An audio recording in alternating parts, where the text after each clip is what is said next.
Yongki baru saja mandi air hangat. Tubuhnya terasa sangat segar. Begitu dia keluar dari kamar mandi, dia melihat istrinya yang baru saja meletakkan pakaian miliknya yang sudah bersih ke lemari. Mereka memang memiliki pembantu, tetapi setelah pakaian dilipat rapi hanya akan ditaruh di keranjang depan kamar dan Indria sendiri yang akan menata masuk.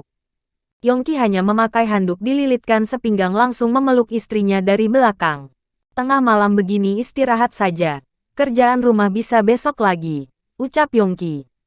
Indria sangat kaget, sebab tiba-tiba punggungnya basah karena terkena tetesan air dari rambut suaminya.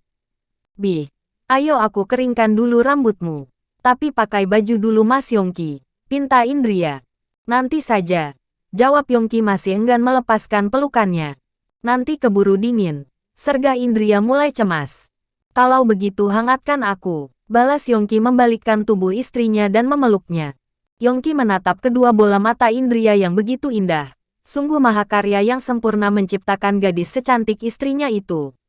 Indria, aku merindukanmu, bisik Yongki. Indria tertawa. Karena mereka selalu bersama dan tidak terpisah bagaimana bisa berkata rindu. Kecuali kalau memang mereka saling tidak bertemu. Indria tahu apa yang sedang dipikirkan oleh suaminya. Tanpa basa-basi lagi Indria memberanikan diri. Memulai duluan melumat abis bibir Yongki yang agak dingin.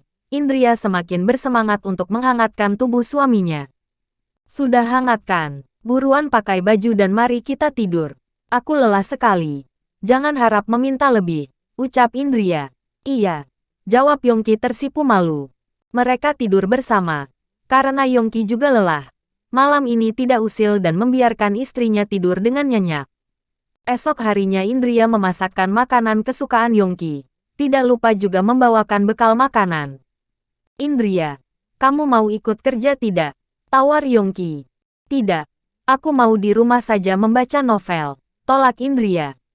Yakin, nanti di rumah akan berpikiran macam-macam tidak? Sindir Yongki. Jangan terlalu percaya diri. Sergah Indria. Ya sudah, kalau begitu aku berangkat dulu. Assalamualaikum. Pamit Yongki sembari mengecup kening sang istri. Waalaikumsalam. Jawab Indria senang sekali. Akan tetapi baru saja Yongki membuka pintu. Indria sudah berubah pikiran lagi. Mas, tunggu. Pekik Indria. Ada apa? Tanya Yongki tersenyum manis. Bolehkah aku menengok Zahra? Tanya Indria ragu-ragu. Boleh. Tapi nanti sore setelah aku pulang kerja. Akan aku antar. Jawab Yongki tegas. Baiklah. Kalau gitu aku ke rumah Umi dan Abah saja deh. Sepertinya aku malas kalau di rumah sendirian. Pinta Indria. Kenapa tidak ikut aku sekalian? Tanya Yongki. Aku bosan. Keluh Indria. Jadi kamu bosan padaku? Pekik Yongki kesal. Bukan. Aku bosan duduk terus. Lebih baik ke rumah Abah dan Umi saja. Sepertinya mangga di samping rumah sudah mau masak. Bujuk Indria. Hanya mangga saja. Kan bisa aku belikan nanti. Sergah Yongki. Mas, aku hanya ingin ke rumah Abah dan Umi saja masa tidak boleh. Aku ingin bermanja-manja pada mereka. Rayu Indria. Baiklah aku antar saja. Pokoknya aku nggak mau lihat kamu nyetir sendiri tanpa izinku. Ucap Yongki. Siap. Balas Indria.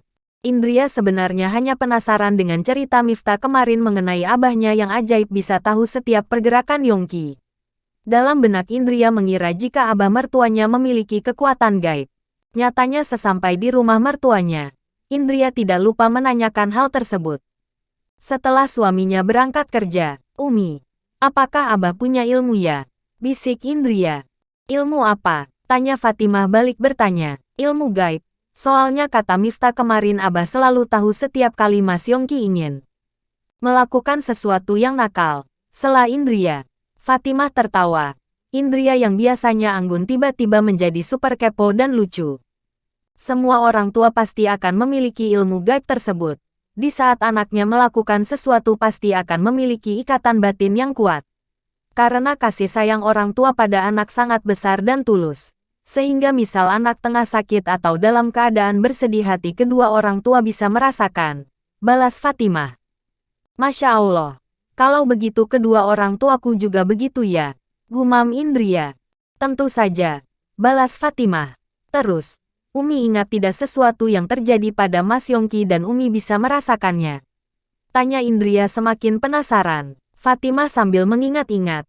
Tidak lama kemudian tersenyum geli. Oh iya, saat mau lulusan SMA. Waktu itu Yongki sedang nakal-nakalnya. Padahal bulan Ramadan Yongki yang berpamitan mau membangunkan orang sahur bersama orang-orang. Tetapi dia ternyata malah menyelinap dan mengikuti balapan motor liar.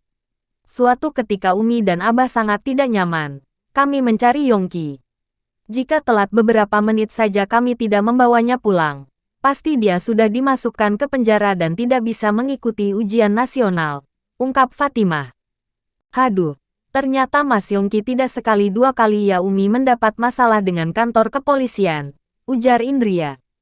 Iya, tapi sejauh ini alhamdulillah tidak sampai di penjara. Semoga saja setelah ini dia benar-benar berubah dan tidak akan macam-macam lagi. Makanya Umi dan Abah sangat berharap kamu segera hamil. Dengan begitu akan lengkap sudah kebahagiaan kita, jawab Fatimah penuh harap. Indria tersenyum. Tiba-tiba dia jadi menginginkan segera hamil. Yongki tengah makan siang. Tiba-tiba dia mendapat pesan dari istrinya yang mengatakan ingin segera hamil. Yongki yang belum menyelesaikan pekerjaannya langsung menjemput sang istri untuk pulang ke rumah mereka. Mas, kok tumben pulang cepat? Tanya Indria heran. Loh, kamu sendiri yang tadi bilang pengen hamil. Kalau begitu mulai sekarang harus rajin-rajin mencetaknya. Goda Yongki. Yongki tidak menyia-nyiakan kesempatan ini.